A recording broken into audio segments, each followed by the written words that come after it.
श्री गणेशाय नमः। 10वें स्कंद के पहले अध्याय का शुभ आरंभ करते हैं। अब 10वें स्कंद का आरंभ हो रहा है। भागवत का फल 10वें स्कंद है। 10वें स्कंद में श्री सुखदेव जी मानो आनंद से खिल गए हैं, क्योंकि यह श्री सुखदेव जी के इष्ट देव की कथा है। प्रथम अध्याय, इसमें प्रेम रस प्रदायिनी श्री कृष्ण कथा का महत्व बताया गया है। श्री राधे राधे। श्रीमद् भागवत 7 दिनों में मुक्ति दिलाने वाला ग्रंथ है।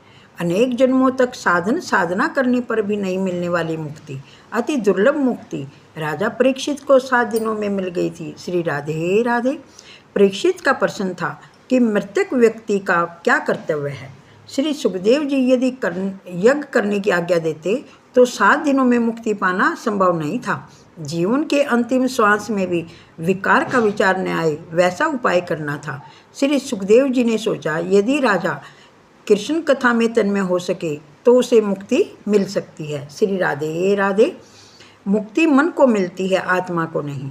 कुछ आचार्य मानते हैं कि आत्मा और परमात्मा एक है, तो कुछ आचार्य आत्मा और परमात्मा को अलग मानते हैं।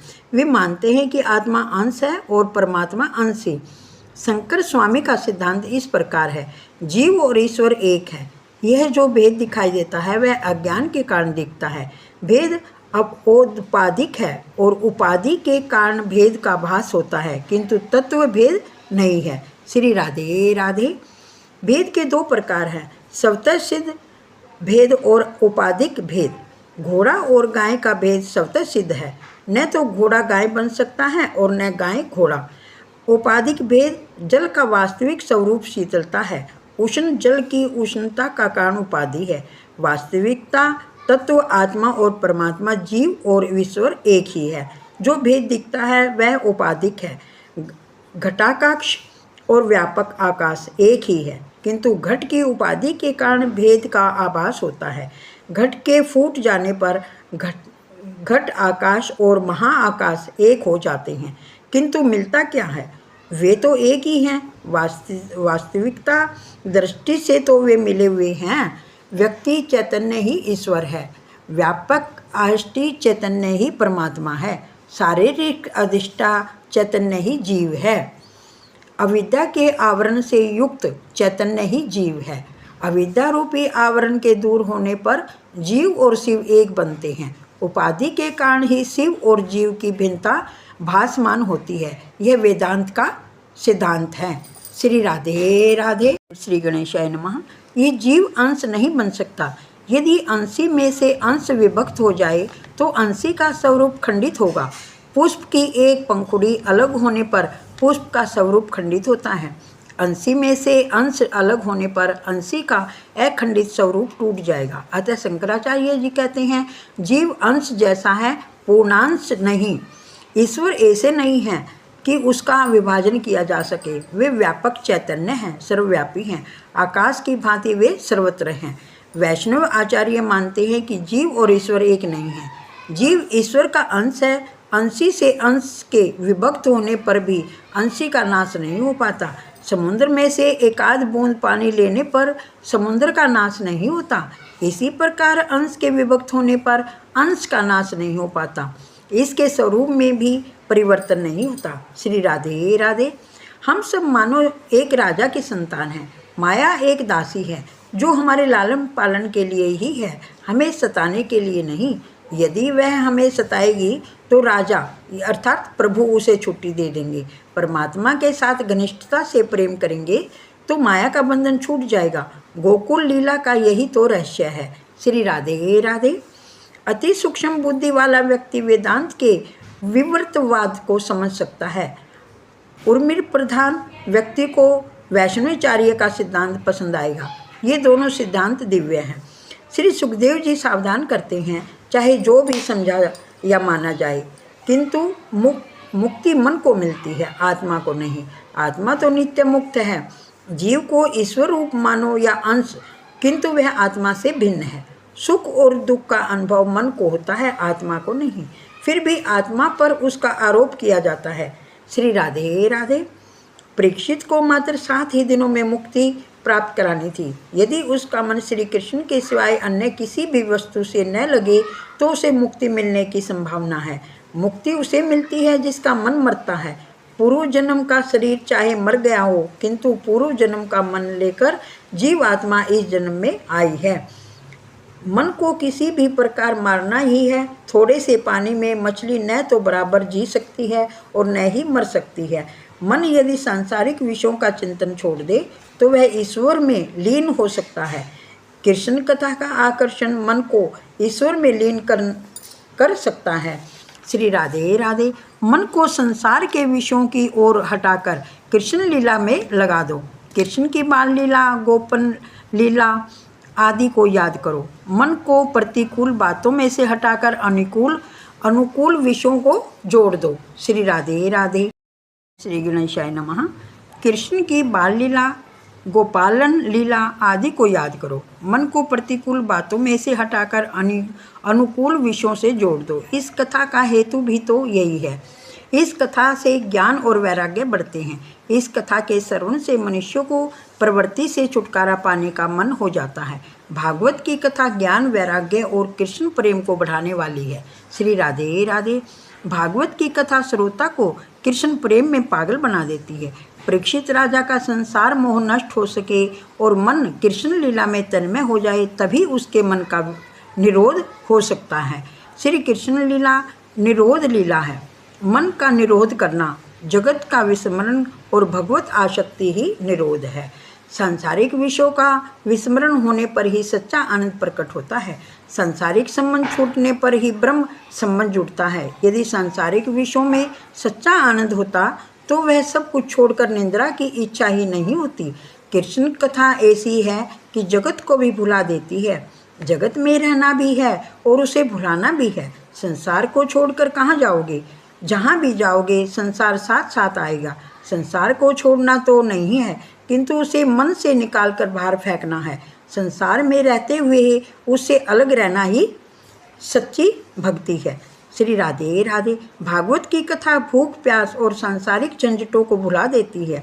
दसम स्कंद के आरंभ में श्री सुखदेव जी ने राजा की परीक्षा ली। 5 दिनों में से एक आसन में बैठे हों, यदि कुछ जलपान करना हो, खाना पीना हो तो कर सकते हो। परीक्षित ने कहा, भगवान अन्न तो क्या, मैंने तो जल भी त्याग किया है। जिस भूख और प्यास के कारण कभी मैंने मुनि को मृत सांप का हार पहनाया था, वही भूख प्यास मुझे अब बिल्कुल सता नहीं पाती। इसका कारण यही है कि मैं आपके मुख कमल से बह रहे श्री हरि कथा अमृत का पान कर रहा हूँ। श्री राधे राधे। कथा के रसपान के कारण मुझे भूख और प्यास सता नहीं सकती। राजा के वचन सुनकर श्री सुखदेव जी को बड़ी प्रसन्नता हुई। राजा सुपात्र है और जिज्ञासु भी है। कथा में ऐसी तन्मयता होनी चाहिए। कृष्ण कथा अनायास ही संसार को भुला देती है, इससे जगत भूल जाता है। कृष्ण की कथा जगत का विस्मरण कराती है। कृष्ण कथा की यही महिमा है कि वह देहभान भुला देती है। श्री राधे राधे। श्री गणेशाय नमः। श्री कृष्ण कथा महिमामयी है। इस कथा में लीन मन जगत को भूल जाता है। संसार का संपूर्ण विस्मरण और परमात्मा का सत्स्मरण ही मुक्ति है। कथा तुम्हें अपने दोष का भान कराती है। कथा सुनने पर रोना आ जाए तभी मानो कथा सुनी गई है। अम्बरीश की भक्ति कैसी दिव्य थी और मेरा जीवन कैसा शुद्र है। हाय, मेरा जीवन कुत्तों की भांति व्यर्थ ही चला गया। श्री कृष्ण सभी को आनंद देती है क्योंकि इसमें सभी रसों का समन्वय है। यह कथा बालक को भी आनंद देती है और सन्यासी को भी। श्री कृष्ण जी बालक के साथ बालक हैं, युवा के साथ युवा। वे ज्ञानी के लिए ज्ञानी और योगी के लिए योगी हैं। श्री कृष्ण भोगी तो हैं, फिर भी रोगी नहीं, योगी ही हैं। सामान्यतः भोगी रोगी बन जाता है, किंतु एकादश स्कंद के वर्णानुसार श्री कृष्ण जब 125 वर्ष की आयु पूर्ण करके स्वर्ग पधारे, तब उनका एक भी सिर केश श्वेत नहीं हुआ था। मनुष्य का मन किसी न किसी रस में फंसा हुआ होता है। श्री राधे राधे। इस कथा में हास्य, श्रृंगार, करुणा, भयानक आदि सभी रस भरे हुए हैं, क्योंकि श्री कृष्ण स्वयं ही रस रूप है। बाल लीला हास्य रस है, रासलीला में श्रृंगार रस, चानूर, मुष्टिक, कंस आदि की हत्या में वीर रस है। चाहे जिस रस की रुचि हो, कृष्ण कथा सभी को पसंद आती है। यही विशेषता है इस कथा की। कन्हैया सभी को 10वां रस देते हैं, प्रेम रस। इस कृष्ण कथा में सर्वश्रेष्ठ रस प्रेम रस छलाछल भरा हुआ है। जिसने प्रेम रस का आस्वाद किया इसके लिए अन्य सभी रस अरस ही हैं। मीराबाई के शब्दों में कहे तो अन्य सभी रस कड़वे हैं। श्री राधे राधे अर्थात कृष्ण प्रेम शक्कर और ईख का मीठा रस है। उसे छोड़कर कड़वे नीम का अर्थात संसारिक रस क्यों पिया जाए। राधा कृष्ण के बिना क्या और क्या बोला जाए। हाँ, इस कृष्ण रस का आस्वाद कर पाना सरल नहीं है। श्री राधे राधे अर्थात इस रस का आस्वादन शंकर, सुखदेव, यदि योगी और व्रज की गोपी जैसे ही कर पाते हैं। जगत के सभी रस कटुता से भरे हुए हैं। श्रृंगार रस आरंभ में तो मीठा लगता है, किंतु अंत में तो कड़वा ही लगेगा। अन्य किसी भी रस में मिठास नहीं, मात्र प्रेम रस ही मधुर है। प्रेम के बिना प्रभु का साक्षात्कार नहीं होता। श्री कृष्ण प्रेम रूप है। वे अलौकिक प्रेम रस का दान करते हैं। प्रेम रस में न तो वासना है और न विषमता, न स्वार्थ है और न मैं और तू है। गोपी जी कहती हैं कि लाली मेरे लाल की, जित देखूं तित लाल, लाली देखन मैं गई, मैं भी हो गई लाल। श्री राधे राधे। श्री गणेशाय नमः। गोपी कृष्ण को ढूंढने गई तो उनका अपना आपा नहीं रहा, वह कृष्ण से एक रूप हो गई। श्री कृष्ण के समक्ष मैं और मेरापन बाकी नहीं रह पाता। मानव जीवन की यही विशेषता और सार्थकता है, वह कृष्ण प्रेम में पागल हो जाए। प्रतिदिन ठाकुर जी से प्रार्थना करो, आप मेरे मन को अपनी ओर खींच लीजिए। मुझ में ऐसी शक्ति नहीं कि मैं आपको खींच सकूं, अतः आप ही मुझे खींच लीजिए। कृष्ण प्रेम हृदय में लीन हो जाए, सराबोर हो जाए, आंखों में प्रेम अश्रु से भीग जाए, तभी ब्रह्म संबंध होगा, तभी ब्रह्म रूप होगा। श्री राधे राधे। ब्रह्म संबंध सत बनाए रखो, सावधान रहना कि कहीं फिर से माया के चक्कर में न फंस जाए। यदि परीक्षित की भांति माया के साथ विच्छेद और ब्रह्म के साथ संबंध हो जाए तो 7 ही दिनों में मुक्ति प्राप्त हो सकती है। ब्रह्म चिंतन करते करते मर जाने से मुक्ति मिलती है। दशम स्कंद तो भगवान श्री कृष्ण का हृदय है, वे रस स्वरूप हैं, अतः जीव भी रस स्वरूप है। प्रत्येक जीव को किसी न किसी रस में रुचि होती है। भिन्न रुचि वाले सभी को यह कृष्ण कथा आनंद देती है। श्री कृष्ण जी भी दिव्य रस ही हैं। श्री राधे राधे। श्री गणेशाय नमः। प्रेम और विरह दोनों में हृदय आर्द्र बनता है और रसनाभूति होती है। श्री कृष्ण जी कथा सभी प्रकार के जीवों को आकर्षित करती है। सामान्यतः जीव 4 भेद होते हैं, पामर, विषयी, मुमुक्ष और मुक्ता।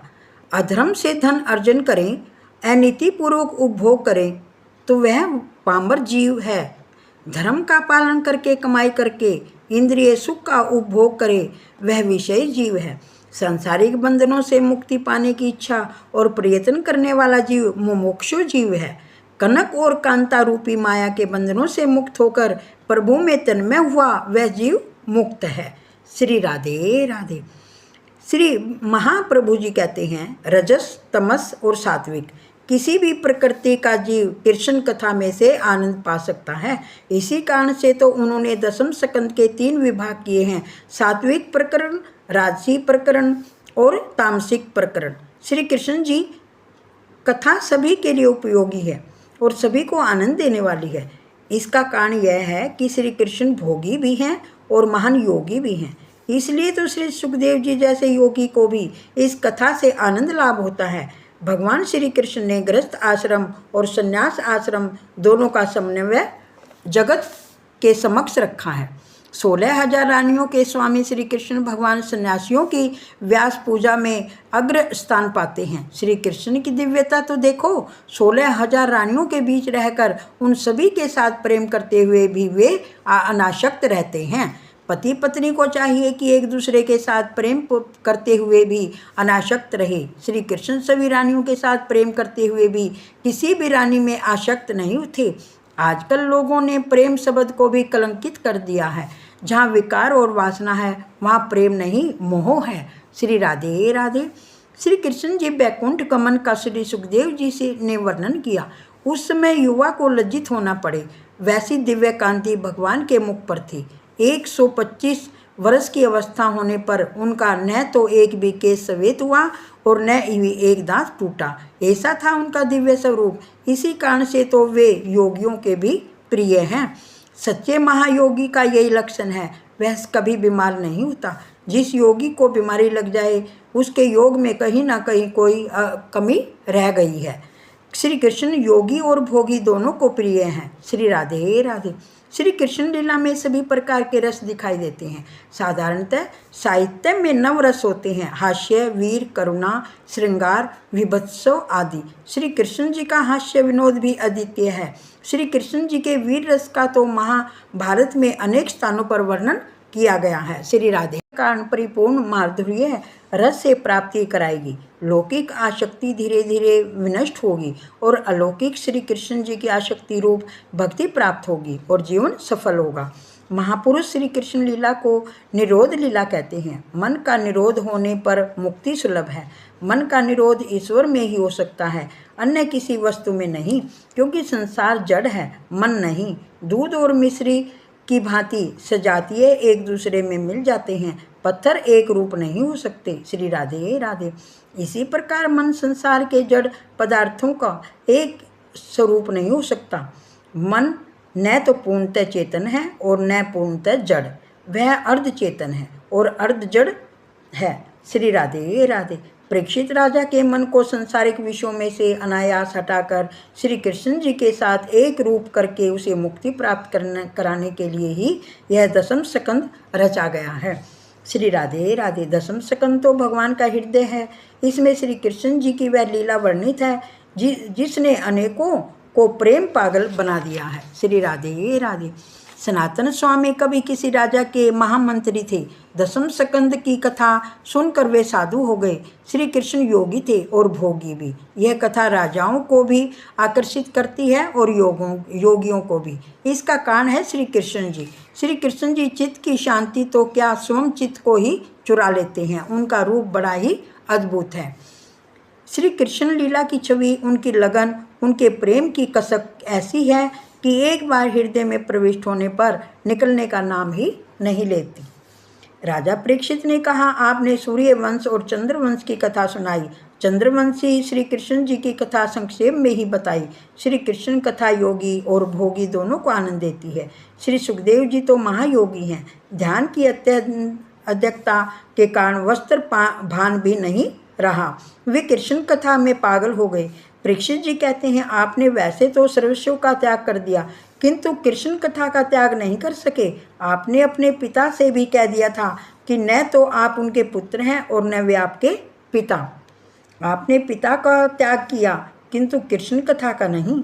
आपके लिए भी यह कथा आनंददायिनी है। श्री सुखदेव जी जैसे वितरागी साधु पुरुष भी कृष्ण कथा का मोह नहीं छोड़ पाए। महापुरुषों को लगता है जब तक नाक पकड़ कर बैठे अर्थात तप कर रहे हैं तब तक तो ठीक है, किंतु आसन से उठ जाने पर कब मन भगाने लगे उसका कोई भी खबर नहीं है। श्री राधे राधे। श्री कृष्ण लीला में पिरोए रखो। चिंतन करना है तो श्री कृष्ण का चिंतन करो। श्री गणेशाय नमः। मन को निर्विषय बनाने का आदेश वेदांत भी देता है। ये बड़ा कठिन काम है, इसलिए तो वैष्णव कहते हैं कि मन को प्रतिकूल विषयों में से हटाकर अनुकूल विषयों में जोड़ दो। श्री राधे राधे। वेदांती कहते हैं जब आत्मा को बंधन ही नहीं है तो फिर मुक्ति का प्रश्न ही नहीं उपस्थित हो सकता। वैष्णव को भगवान की सेवा में ऐसा आनंद मिलता है कि मुक्ति की वे इच्छा ही नहीं करते। योगी जब तक आंखें मूंद कर समाधि में बैठे हैं तब तक उनका मन स्थिर रहता है, किंतु योग अवस्था में जागृत होने पर आंखें खुलते ही उनका मन चंचल होकर संसारिक विषयों में खो जाता है। ऋषि विश्वामित्र ने आंखें मूंदकर 60,000 वर्ष तपश्चर्या की, किंतु आंखें खुलते ही वे मेनका की माया में फंस गए।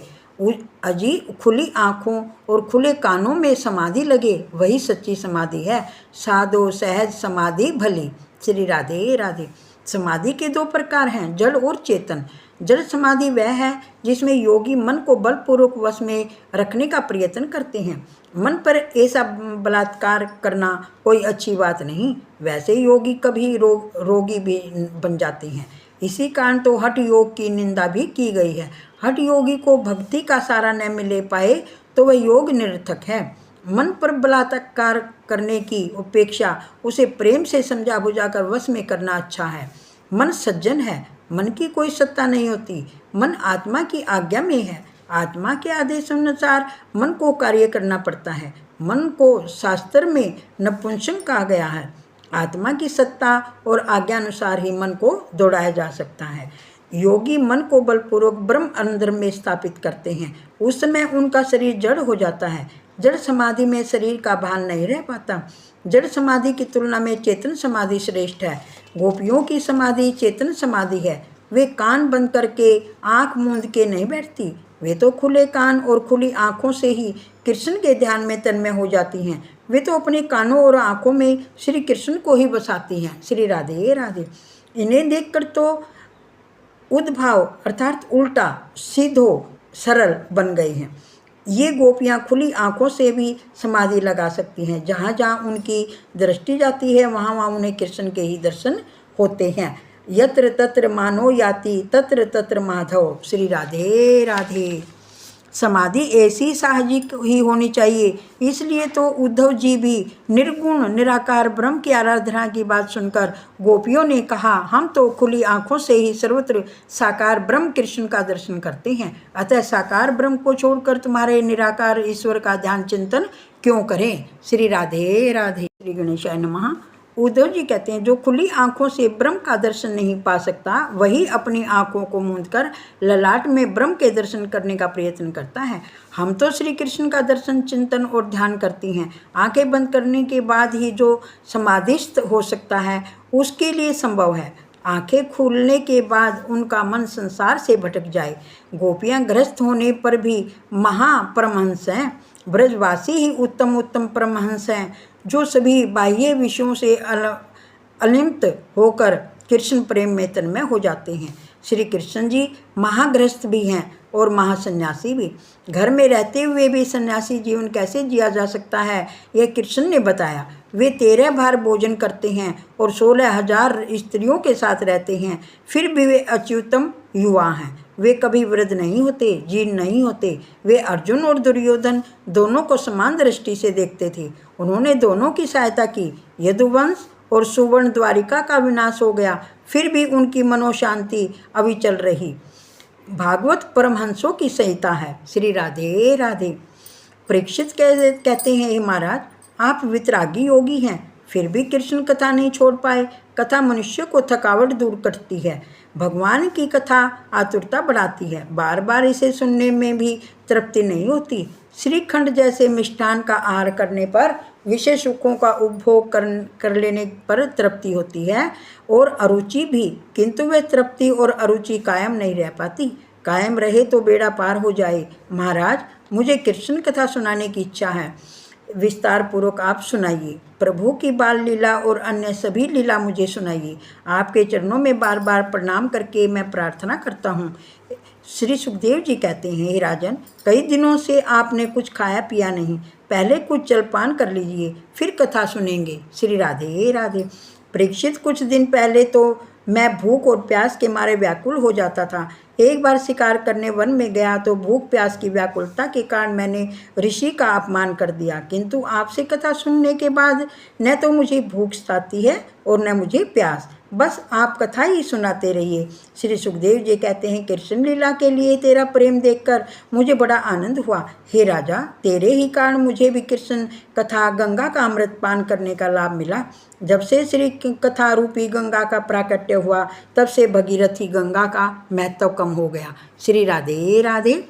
भागीरथी गंगा में स्नान करने से सांसारिक मलिनता तो दूर होती है, किंतु मानसिकता मलिनता तो श्री कृष्ण कथा ही दूर कर सकती है। कथा रूपी जहाँ चाहो वहाँ प्रकट हो सकती है, किंतु वह भागीरथी गंगा अन्य किसी स्थान पर प्रकट नहीं होती। श्री सुखदेव जी राजा का आभार मानते हैं कि उनके कारण श्री कृष्ण स्मरण और दर्शन का लाभ मिला है। श्री राधे राधे। श्री गणेशाय नमः। श्री सुखदेव जी राजा का आभार मानते हैं कि उनके कारण श्री कृष्ण स्मरण और दर्शन का लाभ मिला। महात्मा तो कहते हैं कि 9वें स्कंद तक कथा श्री सुखदेव जी ने सुनाई और 10वें स्कंद की कथा स्वयं श्री कृष्ण जी ने सुनाई थी। श्री सुखदेव जी ने राधा कृष्ण से प्रार्थना की कि हृदय में विराजमान होकर वे ही कथा करें। ज्ञानी पुरुष मृत्यु को टालने का नहीं, सुधारने का प्रयत्न करते हैं। मृत्यु तो सुधारते हैं श्री कृष्ण कथा, कृष्ण नाम, कृष्ण भक्ति। जिसकी मृत्यु सुधरती है उसे दोबारा जन्म लेना नहीं पड़ता। श्री राधे राधे। वैर और वासना जीवन को बिगाड़ते हैं, उनके दूर होने पर ही जीवन और मृत्यु उजागर होते हैं। और वासना को मृत्यु के पहले ही हटा दो, अन्यथा मृत्यु बिगड़ जाएगी। तुम बैरी को वंदन करो, फिर भी वह वैर बनाए रहे तो उसके पाप का साझेदार तुम्हें बनना ही पड़ेगा। दसम स्कंद में निरोध लीला है। ईश्वर में मन को लय करना ही निरोध है। श्री कृष्ण को अपने हृदय में रखोगे या कृष्ण को हृदय में बसाओगे तो मन का निरोध होगा। मन का निरोध ही मुक्ति है। धरती पर दैत्यों का उपद्रव बढ़ गया, लोग दुखी हो गए, पाप बढ़ गया, धरती से यह सब सहा न गया तो उसने ब्रह्मा जी की शरण ली। ब्रह्मा जी आदि देव ब्रह्मलोक में नारायण के पास आए और पुरुष सूक्त से प्रार्थना करने लगे, हे नाथ, अब तो कृपा कीजिए, आप अवतार लीजिए। भगवान जी ने ब्रह्मा जी से कहा, कुछ ही समय में मैं वासुदेव देवकी जी के घर प्रकट होऊंगा। मेरी सेवा के लिए तुम सब देव भी वहाँ अवतार लेना। ब्रह्मा ने आकाशवाणी सुनी और सभी देवों को आश्वासन दिया। पहला अध्याय संपूर्ण हुआ। श्री कृष्ण गोविंद हरे मुरारी, हे नाथ नारायण वासुदेवा।